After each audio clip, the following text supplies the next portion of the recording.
This podcast was inspired by an internship with the Museum of Motherhood.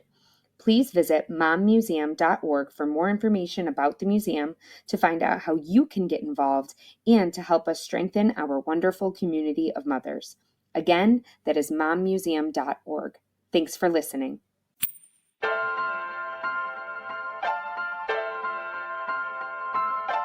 Hi, I'm Bethany. And I'm Amanda. And we're sisters. We are both toddler moms, but we have very different experiences of motherhood. So, we are on a mission to talk to different moms who all have different experiences. With a whole lot of laughter, tears, and probably coffee, we embark on a journey to experience motherhood through the eyes of others. Please join us on this journey as we explore motherhood through funny, loving, and very real memories.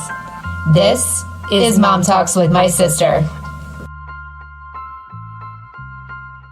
Welcome back to Mom Talks with My Sister and her bad voice. You know what, though? I have a feeling this is going to be the last one with your bad voice. I also have that feeling. I wonder why. Because we're good at strategically planning. Like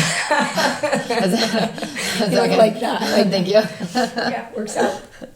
But it's been tough, and I think that, this is something that goes into the idea of making a podcast, and you don't realize how much work goes into it when it comes to finding guests, recording with guests. We've had some reschedules because it's a mom podcast and kids get sick. Mm-hmm. We've had technical difficulties because this isn't our full-time job. Right.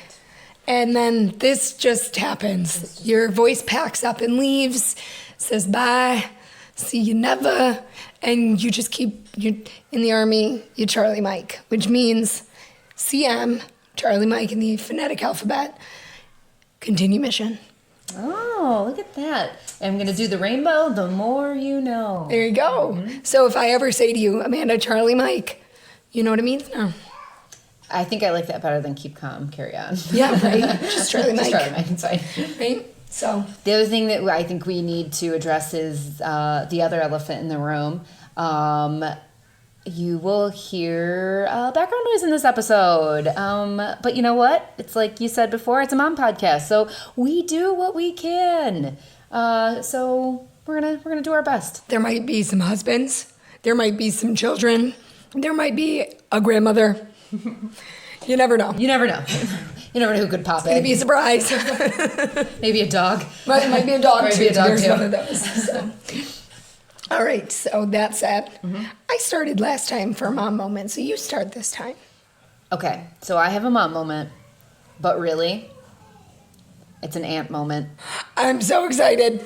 You wait till you hear this story. Okay. So I picked my daughter up from daycare, and she's got this this girl who is a little bit older there, who she's friends with, who she goes to, I think she's in like middle school. She's probably going to be like a 7th grader or something next year, maybe a little bit younger than that. But regardless, picked her up, and they have become, since my daughter's been going to this daycare, they have become like best buddies. Like they were like literally best friends. Like they get each other like Valentine's Day gifts and Christmas gifts, and like just they're so cute together. I just need to say that I absolutely love it when middle schoolers befriend the little kids. Yes. Because the same thing happened at my son's daycare. Yeah. And it's just like they get so excited to see the little kids, and they don't have to. Right. And you know that it's like a genuine choice, and it's very sweet. So it's one of those things that, like, we have memories when we were kids of, like being kind to other kids. I think it's cool that they're developing that relationship too, right? But I picked my daughter up, and her older friend that she has at daycare said to me, she kept talking about her friend. And I was like, what do you mean she kept talking about her friend? I was like, oh, does she have like an imaginary friend already? Like, I mean, I know we're almost 3, but like, is this like when it starts? And she goes, yeah, she kept saying, Bethany. And I was like, that's her aunt. And she's like, yeah, Bethany's my friend. Oh my God, I'm so her friend. So that is my mom/aunt moment of the week. Because really, this is not about me. This was a moment for you. I'm obsessed. I know. Oh my she God. loves you. I watched this TikTok the other day, and I almost sent it to you, but I didn't. And it was like the cool aunt in quotes. And this this woman was sitting there Google searching what the kid was saying, and she was like Google searching how to reply, and it was like all this new slang, right? And she was like, no cap, and the kid's like, no cap, and she's like, 100, and the kid's like, I don't even know what it was. It was all this like young kid slang, and I was like, that's gonna be me as the cool aunt. I'm gonna be like, let me just give that a goog. Yeah, you can still say that these days. Give it a goog. Like, damn it. I love it. But that's gonna be me. I'm always gonna be her favorite. I'm totally gonna be the one who bails her out of things. I'm sorry, Amanda, but she's gonna call me in the middle of the night, and she'll always be safe. I'll make sure she's safe, but I gotta be that one that's like, hey, I got you. Don't be scared to call me. Yes. So I love it. Yeah. and you can do that for my son if you want. 100%. But so what was your mom moment of the week? Okay, so my mom moment is kind of a scary. Well, it's not scary at all. Kind of a sad. Kind of a funny. Okay. Kind of an ominous moment. You'll understand in a moment. So, my son wasn't feeling well, and I think ultimately, in the end of all of this, I think he drank too much juice too fast, was running around outside like a madman. So we're outside, and we're playing, and all of a sudden he says, in. And I'm like, in, dude, like, I have to, like, drag you by your ankles to go inside. Like, what do you mean in? And he says, in, and he walks over and he pulls the door open, and he just goes and he sits down on the kitchen floor. And my son does not stop moving. And he's sitting there, and I walked in, and I was like, buddy, do you not feel well? And my husband went over and picked him up, and he's like, he's kind of warm. I was like, well, let's, like, get him some juice or whatever, like, let him sit on the couch. And he sits on the couch, and he is not moving. We put on one of his favorite movies, and he covers himself with a blanket, and he's just not moving. And I said to Ryan, my husband, I said, I don't know, he's never thrown up. Like, literally, my son has never thrown up before. And I said, knock on wood. And Ryan looks at me and says, why would you say that? I said, what? And he goes, that's like saying, at least I'm not pregnant. And I was like, but I'm not pregnant. And he goes, why would you say that? And I was like, I don't know. It's like 20 minutes goes by, right? All of a sudden, my son sits bolt upright. And I was like, oh my God. And he pukes. And I thankfully caught all of it in the blanket. And the first time, like, they puke, is that, like, their mouth's just open and they don't really know what's happening, and it's just, like, this, like, stream. Yes. Yeah. Yes. So I catch all this puke in the blanket, and I scream, I need a bucket! So he comes running with a bucket. We take care of my son. He pukes into the bucket. We get him a new blanket. We change him. He's now crying. Like, I feel awful. And my husband looks at me and goes, well, you're taking a pregnancy test next week. I was like, I guess I can't fight on it. Good luck with that. Thank you. You're welcome. I'll let you know how it goes. You'll have to report back on how that went. And we'll all find out together. Maybe I will end up being like Elena. Right. And maybe my voice packed up and left because I was pregnant after all. Oh, boy. I'm not pregnant. Good luck with that. I'm not pregnant. I'm saying it right here, right now. Putting it out into the universe so it doesn't happen. Goodness, I'm not pregnant. So that is what I have today. So, That's a good story. thank you. Yeah, I think they were really good. And I'm so glad that I'm her favorite friend. You are the friend, too, the favorite friend. Just remember, when it's time to be an aunt, you have to be an aunt. Not all, you can't be your best friend all the time. You need to understand that. All right, but what does it mean? As an aunt, what are my responsibilities? Just to be responsible. Well, I can do that. Okay. As long as you don't require too much. I'm already a mom, so I feel like Anne has to differentiate. There's got to be a line. All right, so we're going to move on to our guest this week. And this week, we are going to be hearing from Kim, our mom. Mama Kim again! Again! Very exciting. Today's topic is a little bit more difficult to hear. So if you feel that you want to stop here and come back next week, that's totally fine, because today we will be discussing her experience of loss of a baby. Yeah, so this is going to be a tough topic. So like Bethany said, if you feel like you cannot proceed, we understand that is okay. Also, I would like to just say on behalf of our mom that she is a very fun lady. And even though we've had two very tough topics that we are discussing with her, there's also a lot of very happy moments that we've had. But Unfortunately, and maybe fortunately, because maybe there's some things, within her dealing with some of the things that she's had to deal with that have helped her in other areas of her life, as well as, us. Yes. So with this topic, if you feel like you need to stop, we understand. Yeah, and it's funny that you say that Mom is a very fun person, because in her pre-interview questionnaire, she describes herself as, and I quote, "I'm a pretty boring person, but my greatest accomplishment is being a mom." So Love that. I still describe her as fun. I think if fun is a great description. Fun. She thinks she's pretty boring, but hey. And you know what? She's a really nice lady. She's a really nice lady.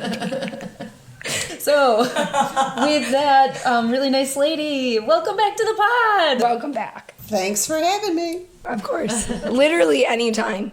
Got any more experiences to pepper us with before we start? I'm boring, so Get out of here. All right. So today is a little bit more of a somber episode. We are going to try to keep it light as much as we can, but obviously we know this is going to be a difficult conversation. We learned the last time you were on the podcast, Mom. We learned a little bit about how you have 4 children, and I am your oldest, and Bethany is your second. But in between us, there was another child. So why don't you kind of, I guess, get into after you had me, which I was a little bit of a surprise. Not like you weren't trying, but you weren't not trying type of a thing. right. It was, I'm married now. If I get pregnant, I get pregnant. If I don't, I don't. And I did. Quick. You did.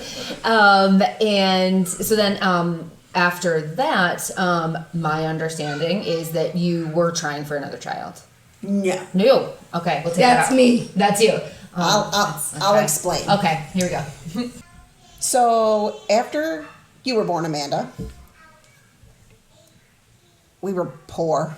We were broke because I didn't think about, Daycare? did not think about daycare. Same. So we had this perfect plan that I would get pregnant the summer before, or the year before you started school. I would have the baby in June. So this was my perfect plan, so that I could stay home from work for 3 months, go back right after your birthday when you started school. Then I would only have one in daycare because you went to all-day kindergarten. So that was my great plan. So that meant that I had to get pregnant in, let me do the math in my head, September of 1990. Okay. So that I would have the baby in June of 1991. So we had this great plan. Get pregnant September of 1990, have a baby in June of 1991. So when Amanda went to school in September of 91, I would only have one in daycare. Well, that didn't work out because, surprise, surprise, Fertile Myrtle here got pregnant a year early. So I got pregnant in September of 1989, and I had a baby that was due in June of 1990. So you would have had So two I in would have daycare. had 2 in daycare.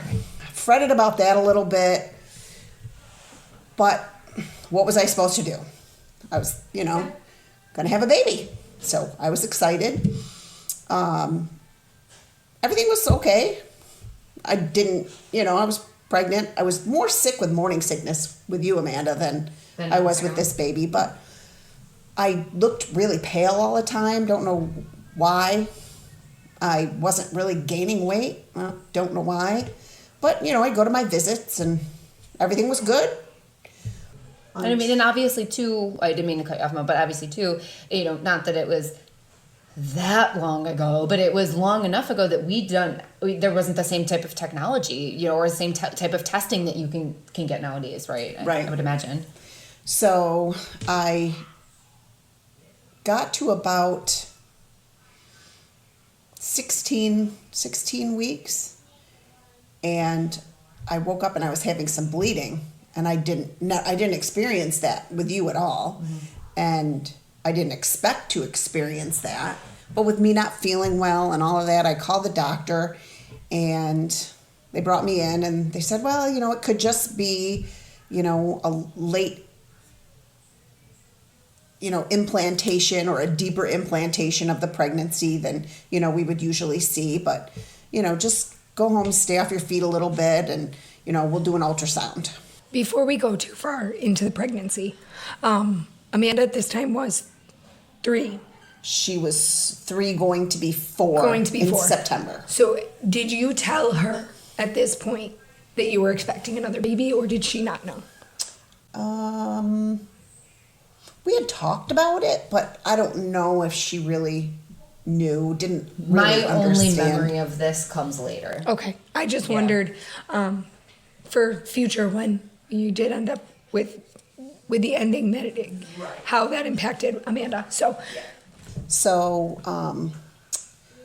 we went home that night, and the bleeding seemed to, get less. But I went in for an ultrasound, and they did a transvaginal ultrasound so they could see things better. And they said they saw a little spot of where it looked like the placenta may have just pulled away from the uterine wall a little bit. And, they said, we just want you to take it easy. And they said, would you like to know whether you're having a boy or a girl? And at that point I was like, yeah, I was scared that something was wrong, because this was a totally different experience in my pregnancy with you. So they checked, and at that number of weeks they could see that it was a boy. And I was like, girl, boy, yes. So, we started thinking of boys' names, and, picked out a boy's name, but I still wasn't feeling great.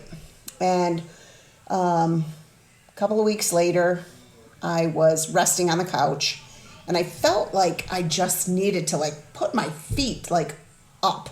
I don't know why, but it just felt better to have my feet up. So I was laying on the couch, and I had my legs up on the back of the couch, and all of a sudden I felt this pop.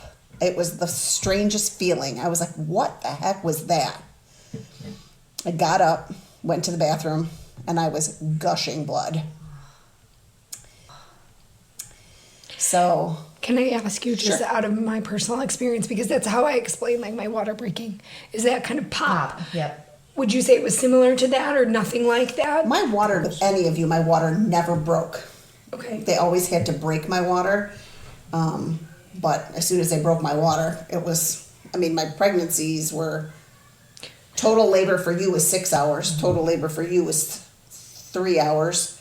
Corey was just over an hour, and Allison was 1 hour and 1 minute.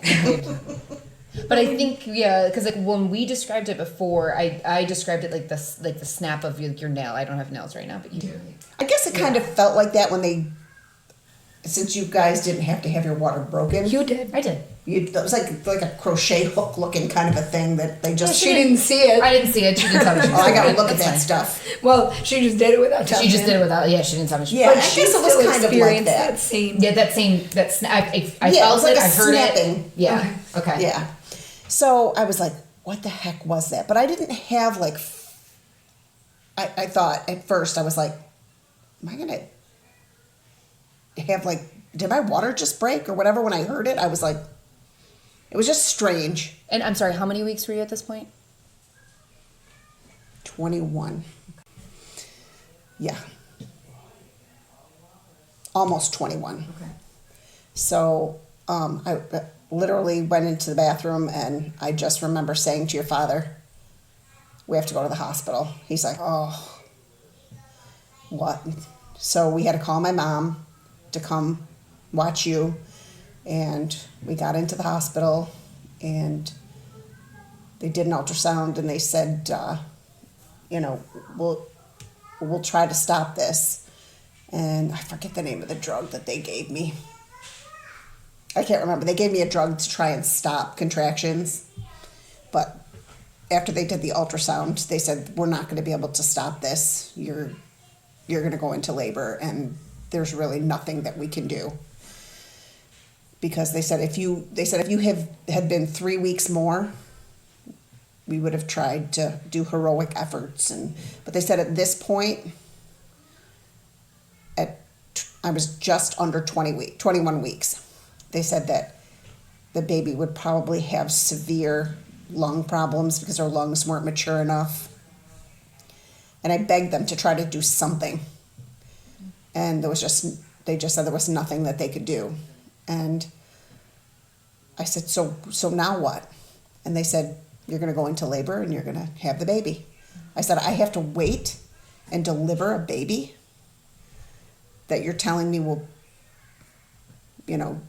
it's not going to make it? And they're like, that's pretty much it. So I just cried and waited for things to happen. Was Dad with you? Yes. Well, I know this is a mom podcast, but can I ask what Dad's reaction was? I'm actually also I was going to ask the same question. He pretty much, he cried as well. I mean, he really wanted a boy, and this was his boy. So, we just kind of waited, and I all of a sudden started feeling contractions, and it didn't take long. And they didn't take us anywhere special, anywhere quiet. We were just in a room in the emergency room. And I think they've changed this a lot now. I mean, I didn't go up to the labor floor. Nothing. I didn't know that. I didn't know that either. Yeah. And bedside manner has come a long way. Oh yeah, that's definitely different. And there's other things that happened that I'll explain that were very unfortunate that would never happen now. Because again, this was in 1990. Like when I was pregnant with you, I never even had an ultrasound. Not one. Yeah. So By you, she means Amanda. Yeah. Sorry. It was. I don't want to make this sound like callous or whatever, but having a baby that's that small, it literally felt like pooping. It wasn't like having a baby, right, other than, like the contractions. But were the contractions as severe? I don't remember them being severe. I just knew that I was bleeding and that, they had to. I'm sure it was almost like a shock too, right? I was shocked. When your body goes into shock like that, and they say that you don't feel pain, and so I'm sure. I don't remember it being painful. I don't, which is a good thing, I guess. Right. But the pain wasn't down like having baby pain. The pain was in my heart. Yeah. Yeah. It was emotional pain, not physical. Yes. Now, when you delivered, did they have just an emergency doctor come in, or did they have an OB come in? My OB's partner was there. Okay. And he wasn't a very touchy-feely, he wasn't a warm hug kind of a guy. He was just very matter-of-fact, like very,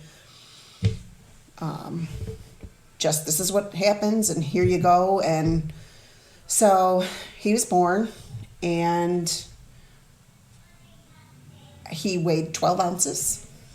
So it was like the size of a can of Coke, just a regular can of soda, can of beer, whatever. His eyes were fused shut. But he was breathing so shallow. I thought he was born sleeping, Mm-hmm. I was stillborn. But nobody said anything to me. So they wrapped him in a blanket. Sorry. No, it's okay, Mom. I know, we're all crying. This is a tough one. We know it was going to be. They wrapped him in a little blanket and they handed him to us. He was, just barely fitting our hands. But they put a hat on him and handed him to us.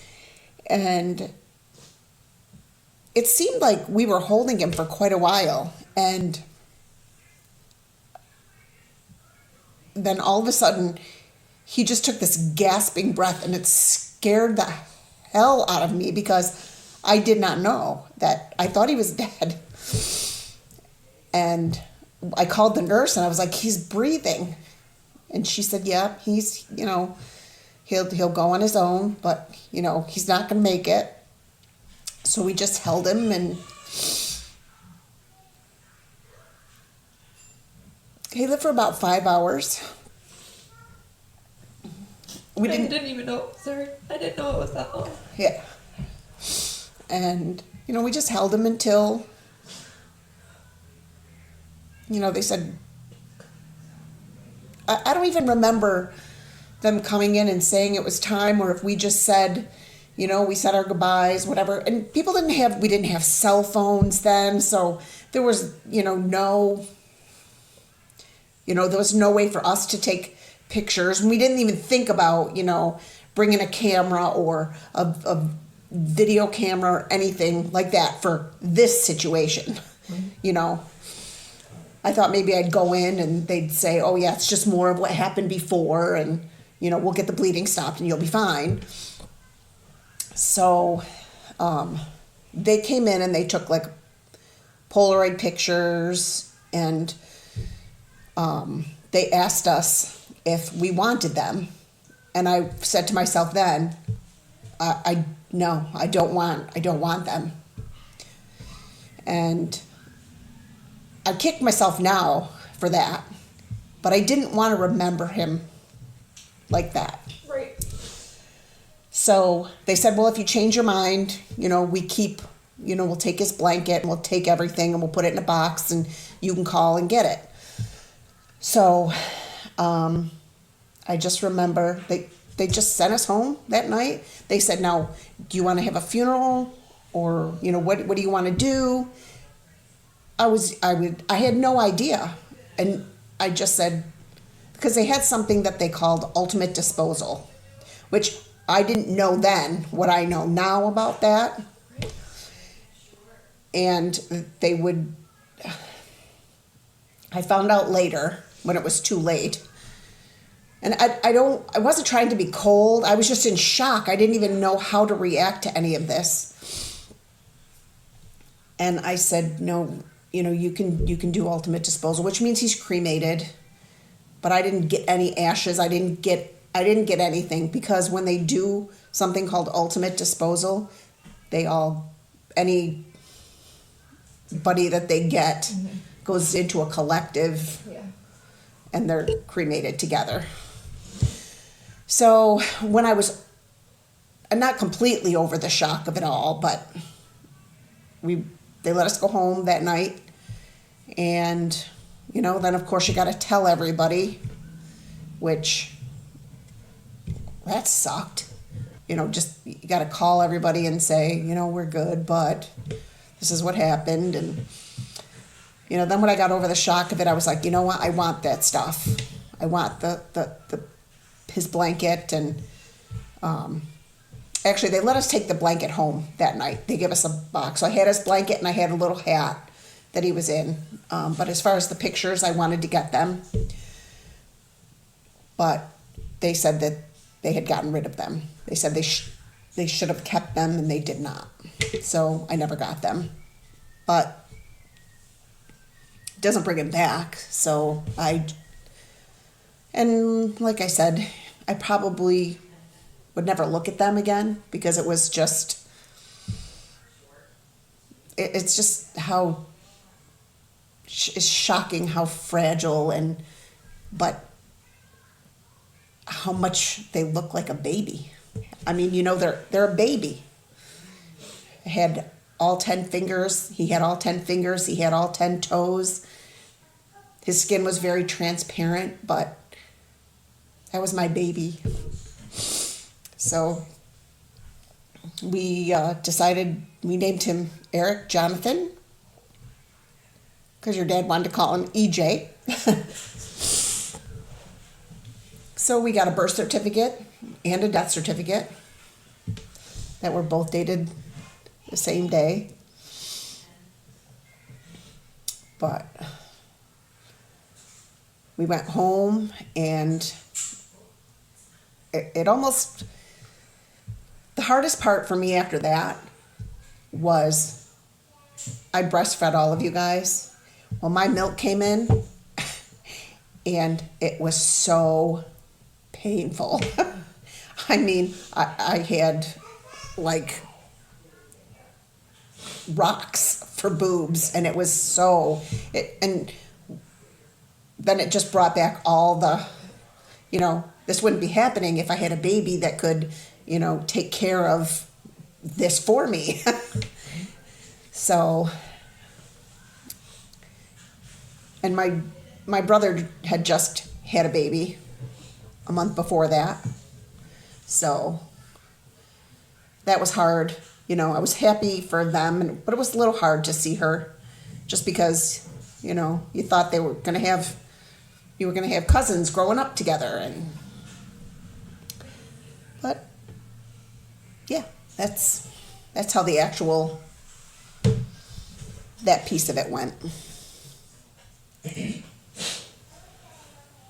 I know, I don't know where to go from here. So when you got home and you told Amanda, do you remember having to tell her? Do you remember how she reacted, if she even understood? I remember telling her, and I don't know that she really, I just remember her saying, well, it's okay. You can have another baby. And I mean, in an innocent little kid's, yes, view of the world, she wasn't wrong. It's okay. You can do it again. Because I remember the conversation is, at least this was my memory of it. And again, we're talking very young, but, I've shared previously how I have very early memories. But I remember asking you, Mommy, where's the baby? Yes, you did ask me that. I came home and you did say, Mommy, where's the baby? And I said, the baby went to heaven. Mm-hmm. And you said, but that's okay. You can have another baby. Yeah.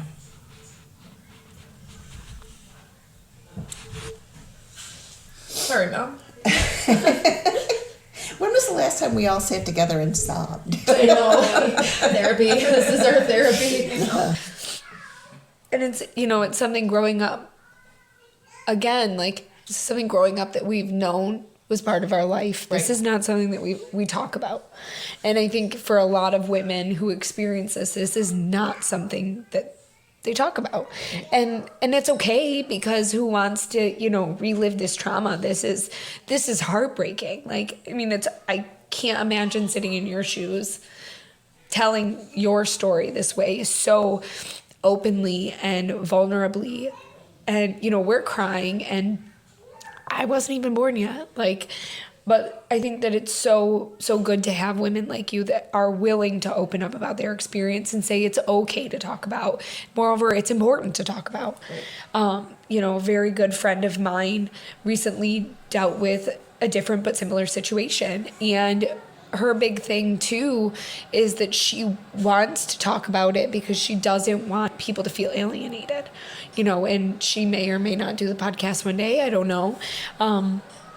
But people, you're not alone when you lose a child, and it's not something that goes away. So it's important to talk about, even if it's 32 years later. Right.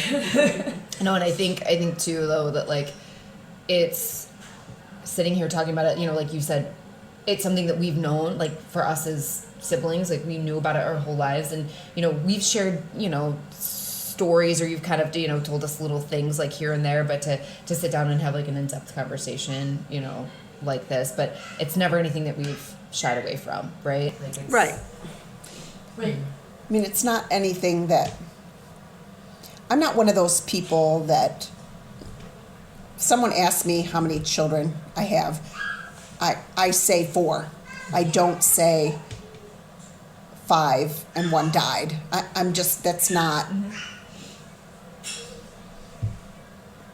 I feel like bringing that up just is constantly bringing up pain too. Right. Because you have 4. I have 4. You had 5. I did. And now you have 4. Right. And it's also, to each their own, even if there are people out there that, say, especially no matter how long or short of a period their child may have lived, it's kind of how you decide as a person how to deal with it and handle it. And I don't want to say get through it, because that's not really the fair statement to say, but how you, just process it and get through your life. Right.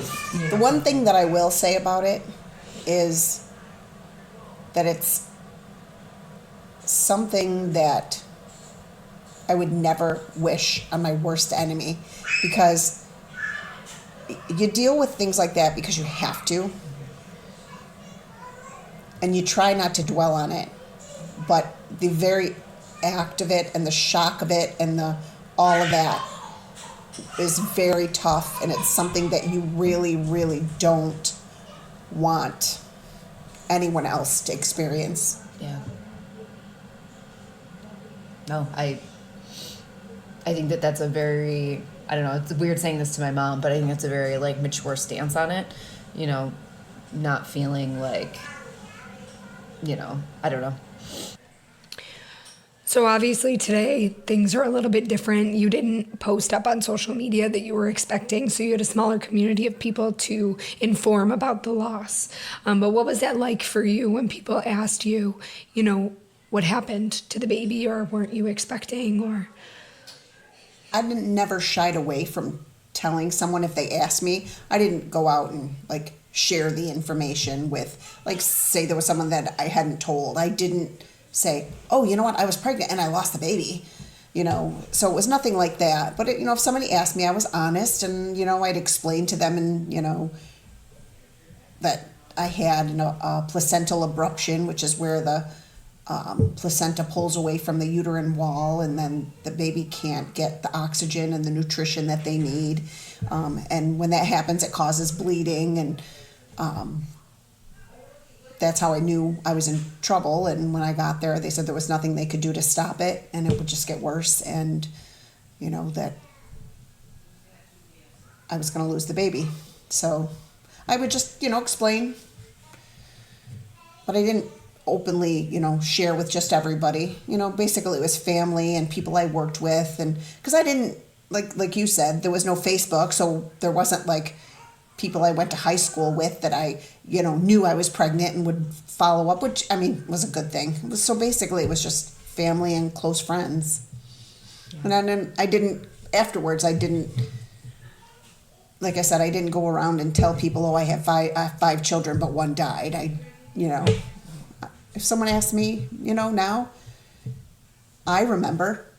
It's important for me to remember, but I don't need to share that with other people. Right. I have 4 beautiful children. That's what I have. Yeah. So, moving beyond the loss of Eric, you had more children, obviously, at this point. Amanda was your only, and then you had 3 children following Eric. What was that like, moving forward from the loss? I knew that I wanted to have another baby. The doctor, said when I went for my follow-ups, you probably don't want to get pregnant for a while. And like I'd said earlier, my ultimate plan was to be pregnant in September of 1990 and have a baby in June of 1991. So in September, I got pregnant with Bethany. And my plan came to fruition. It worked exactly the way I wanted it to, because you were born in June of 1991. Amanda started kindergarten in September of 1991, and I only had one in daycare. So as sad as, losing Eric was, and I would not give back paying for daycare. Right. If he would have lived. But then I think to myself, I probably wouldn't have had you. Right. But then again, maybe I would, because Corey was born a year after you. Yep. So maybe, I don't know.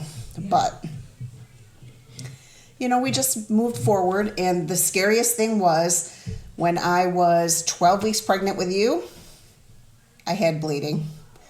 And I just remember being in the bathroom and I saw the blood and I freaked out inside my head. Not outwardly, but I freaked out inside my head. And I remember telling your dad, and he goes, "Oh no, here we go again." So we had to go in, had another ultrasound. They found nothing. It never happened again. And everything went as planned. It was a perfectly normal pregnancy other than that one time that I had the little bit of bleeding.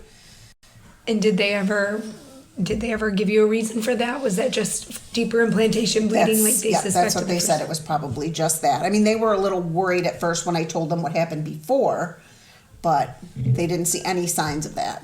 And everything progressed normally. And I don't know. I can't help but feel that something was wrong with that pregnancy from the beginning, because I just didn't, I felt, how they say, oh, you're glowing when you're pregnant and all of that. I felt good with Amanda. I didn't feel right. Now, I've seen pictures back from then when I was pregnant, and I did not look good. I was pale, and I wasn't gaining weight, and I was skinny back then, so not gaining weight. But I think that's big too, is to, your body best, right? Like, you have to listen to the signs of your body, because I know my body really well. The night that I got pregnant might not have been the exact night, but it was probably, I think it was 2 nights later, because we were at camp. And I looked at Ryan and I said, "I'm pregnant." And he said, "You don't know that." And I said, "I do know that." I said, "I know that I'm pregnant. I can feel it. I know that I am pregnant." And sure enough, I was pregnant. And I talked to my doctor about it, and I said I was having cramping that I don't normally have. Like, it was very distinct and it was very different. And she said some women can feel the implantation process happening. She said most women cannot, some women can. And I absolutely believe that I was feeling the implantation process, but that's because I know my body and I was listening to my body, right?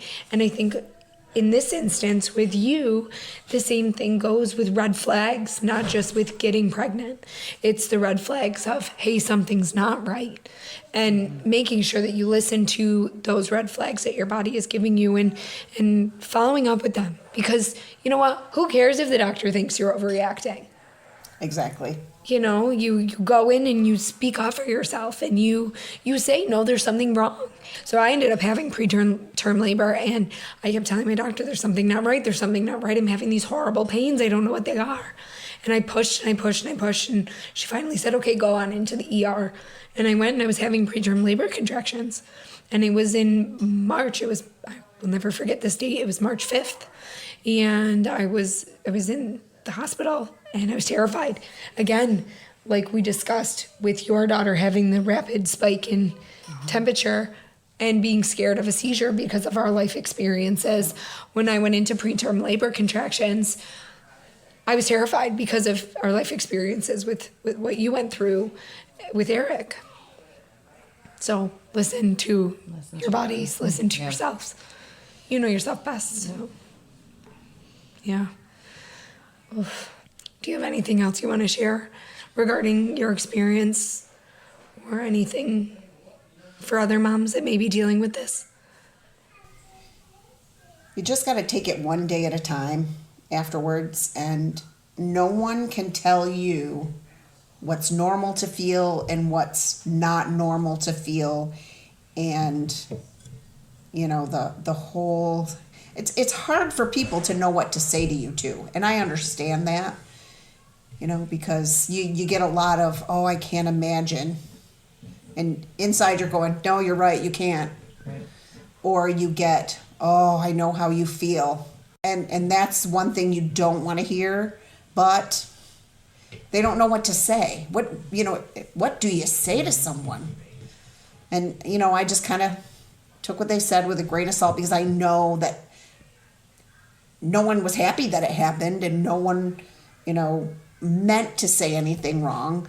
But you're just super sensitive because your hormones are going after that, because your body's trying to get back to normal. Your uterus has to shrink down, and your hormones are just going and going, and you just kind of got to do what's right for you. And if you want to talk about it, talk about it. If you don't want to talk about it, don't talk about it until you're ready.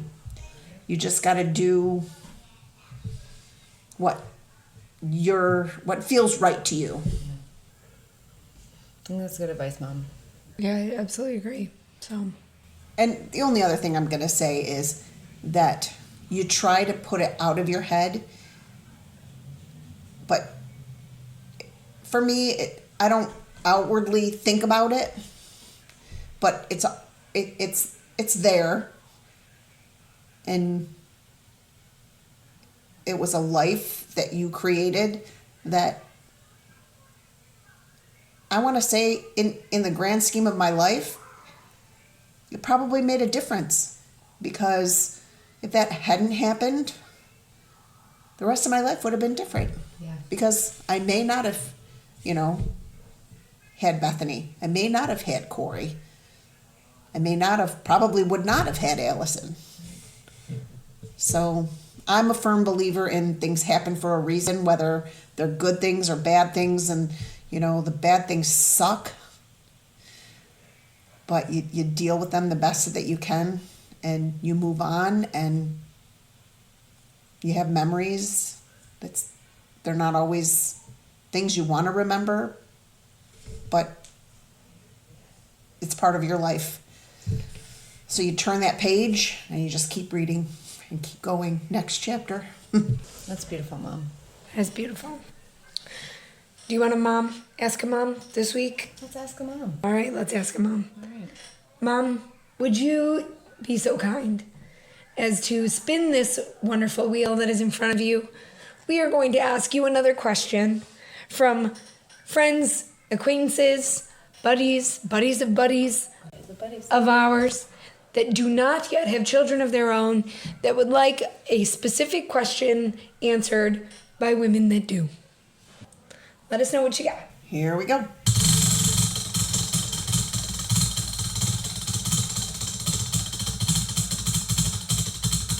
was a solid spin. I know, right? She's going Wheel of Fortune. Today's question comes from Dee. She's 59 years old, and she has chosen to say that she does not fit into any of the situations above, which were I do not want children, I do not have children, or I do not know. Her question. Oh, this is a really great question. This is a great question, Dee. How do you handle an angry child in a public setting that you have no way out of? I love this question. This is a really good question, and Mom, I feel like you're going to have a completely different ability to answer this question because of Allison and her inability to control her anger. Yeah. Yeah, I would say with Allison, I have to remove her from the situation. If there's no way out of it, then with her, you can't reason with her. I just kind of have to try to get, if there's no one else there that can help me, because with Allison and her special needs, if you can get her away from the person she's angry with or out of the situation, it's much better to have that. But with a child without special needs, geez, I guess I would just say you got to handle it you have to be calm so that they can't, because your anger or your frustration then makes them more frustrated or more angry. I would try to get their mind off of whatever it is and try to get them into thinking about something else that would take their mind off of it. That's how I would handle it. Yeah, I was gonna, or do you want to go? Sorry. No. So that's kind of what I was going to say is distraction is probably my number one tactic. I will say I'm going to kind of do a two-parter kind of thing here. So with Allison, one of the times that she has gone to Disney's, because we talked about how Allison goes to Disney World every year because she's the favorite child. It's fine. She's the favorite. No, but like there was a situation where I think we were in like the Lion King show or something, and she was having an absolute meltdown. She did not want to be there. The tiki room. It was the tiki room, and she did not want to be there. And luckily, we did have, it was both Mom and I there to try to get her to, like, you know, calm down a little bit. But she's, you know, like a child, very angry, yelling, being loud, being disruptive to people around her, you know, during, you know, a show, essentially. And, you know, trying to remove her from that as best we could. But I will say with my own child, in situations where, you know, she's having a complete meltdown in a situation that you're like, dear God, please do not do this here. Please, let's hold this together. I was gonna say literally what you said, Mom, and we've never talked about this, so I must have learned from the best. No, but like trying to, if we can't remove from the situation, remain calm, remain like as, even though on the inside you're having a total meltdown yourself because you're like, oh my God, stop. Like, but you have to just kind of distract from that, remain calm and distract. Like there'll be times where it's like she's having a meltdown about like this thing in this moment right here, Mommy, look at this. I can't handle this. Oh my gosh, what do I do? And I'm like, have you seen the cloud in the sky? Like, you know, where it's like, or did you see that purple dot on the wall? Where? There may not be a purple dot on the wall, but I'm going to distract her to get her to look at that purple dot and find that purple dot that doesn't exist, because now we're taking away that whatever's upsetting her. That is my experience so far, just having a toddler and dealing with Allison. Let's hear Bethany's I answer. am really interested to hear this answer. I don't have a good answer. I'm ashamed. I outwardly remain calm. I inwardly panic, but my outward remaining calm, it tends to be a shutdown. I don't know what to do. I'm so bad at this. And so I find that I get myself stuck between the judgmental person that I was prior to having a kid of, why would you let your child behave that way? Now I get it. I'm sorry I was so judgmental. Mm-hmm. And now, like, I'm not letting him. I'm trying my best, and he's going to do what he's going to do, right? So there's this part of me that's like, I don't want to be that person that I used to judge. But also, I don't want to remove him every time, because as a human being, he needs to learn how to be in a public situation. Mm-hmm. Like, I don't want to be one of those parents that just removes my child from that situation, because then he's going to think, well, I don't want to be here. Let me just start acting up so that I go, right? So at this point in my life, I don't have a very good answer for this. I guess I try to distract. I'm not a big proponent of snacks. So like a lot of people who will go to food to keep their kids calm, I personally choose not to. If it's bad enough, I will. I guess I just kind of play it by ear for the specific situation, and you know how much leeway I have for leaving the situation, how much leeway I have with the people that I'm with. Because if he's misbehaving in a friend or a family member's house, that's going to be very different than being in a restaurant with, you know, friends or family and then a bunch of strangers. But also, I'm not going to bring him to a situation like that. You brought up Disney before, and Allison having her meltdown in the tiki room. Because there was no way out of that. Yes. Like, because you're in... I just remember the old couple that was next to us when she went, no! I just remember their heads like snapped, because she looks like an adult. Right. But they didn't realize. But I did have one time at Disney where a cast member saw that I was struggling with her because she was upset about a character meet and greet. We waited in line. We just got up there, and it was time for the character's break. Oh, no. So the character went off, and she's like, no, I want to see the character. And I tried to explain to her that they're coming back. And the cast member was very nice and started talking to her. And it totally distracted her from, what was happening, because we stayed right there. And she started telling a story about, it was one of the Jungle Book characters. And she started telling a story about how somebody was trashing the camp over, and they had to go check on the camp to make sure that the camp was okay, but they would be coming back. And it was just great because someone stepped in and helped when they knew that I was struggling. See, now that's huge, right? It's when you step in to help a stranger. Mm-hmm. And this is what I've learned.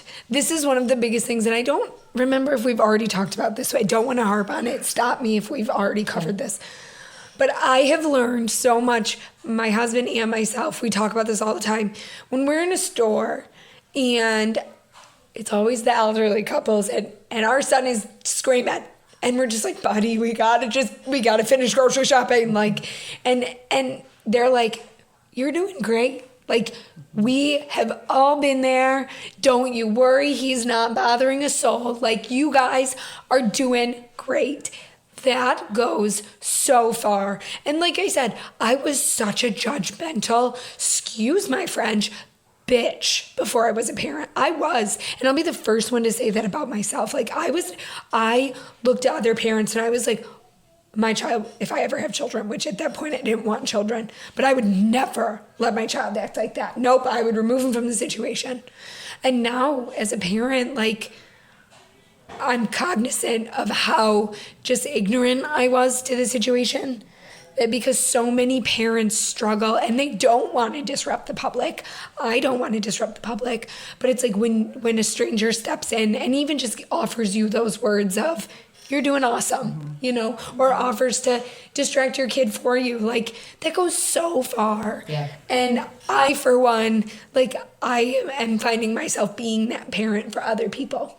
And I'm like, I'll talk to their kid if their kid starts screaming or whatever, right. And a lot of the times they thank me and, it does. It goes a long way.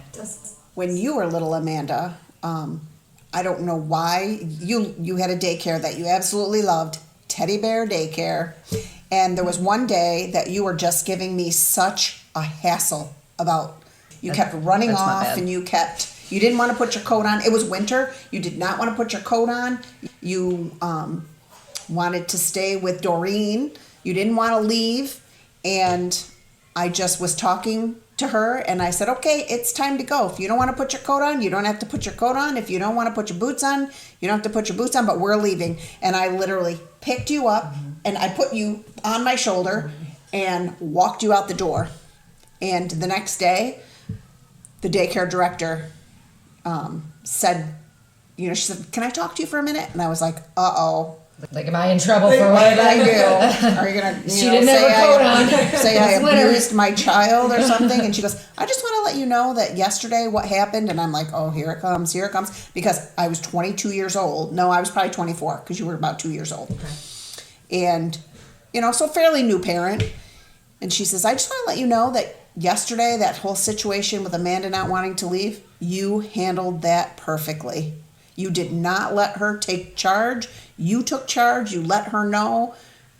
And in my head, I went, yeah, I'm rocking being a mom. That's not like self-high five. Yes. You've got to take those but wins. It helps, like you said, to hear those words and know that you're doing something right. Yeah. Yeah, so I think on that note, moms, you're doing great. You're doing great. We are so proud of you. Each and every one of you out there raising your kids, doing it day by day. No matter your situation, you got this, and we will be your cheerleaders. Hell yeah. And do you want to know why? Because all three of us sitting at this table right now, we're cheerleaders, so we got you. Got you. Oh, go moms, go. Hell yeah. Who knew we were going to cheer on this podcast? And now we have like a group of listeners that's like, well, I'm out. I'm so out. They told you I was fun. I thought I liked you guys, but... So, all right. Well, Mom, thank you so much for joining us again and talking about this incredibly difficult topic.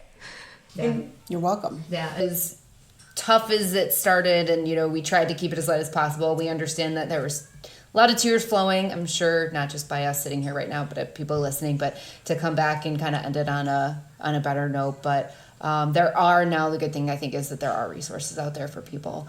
Much more than unfortunately you and generations and before you that had to deal with this kind of stuff. So Things have changed a lot. For the good, right? We can't always say that, but I think for something like this and this topic, I think that things have really come along. Right down to what they can do that early in a pregnancy. There's a lot more things that they can do, and there's a lot more resources to help you when there is an ending that's not what you want. Right. Yeah, absolutely.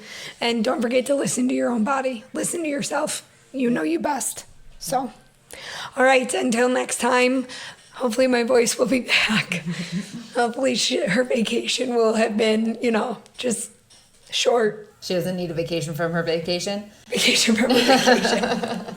She's got to come back. All right, it's time to get back to work. That's right. All right, guys, love you. Thank you for joining us. Love you. Love you, bye.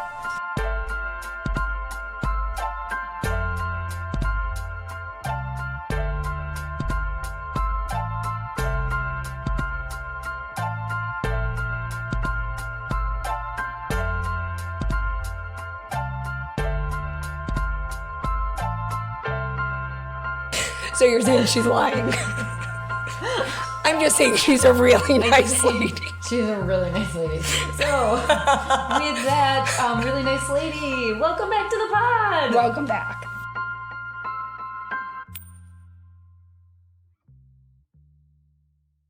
Please note, the views and opinions shared by our guests are just that, opinions. They do not necessarily reflect our own views on topics discussed. So please keep an open mind while listening, as nothing about our podcast is meant to be hurtful or exclusive. Thanks for joining.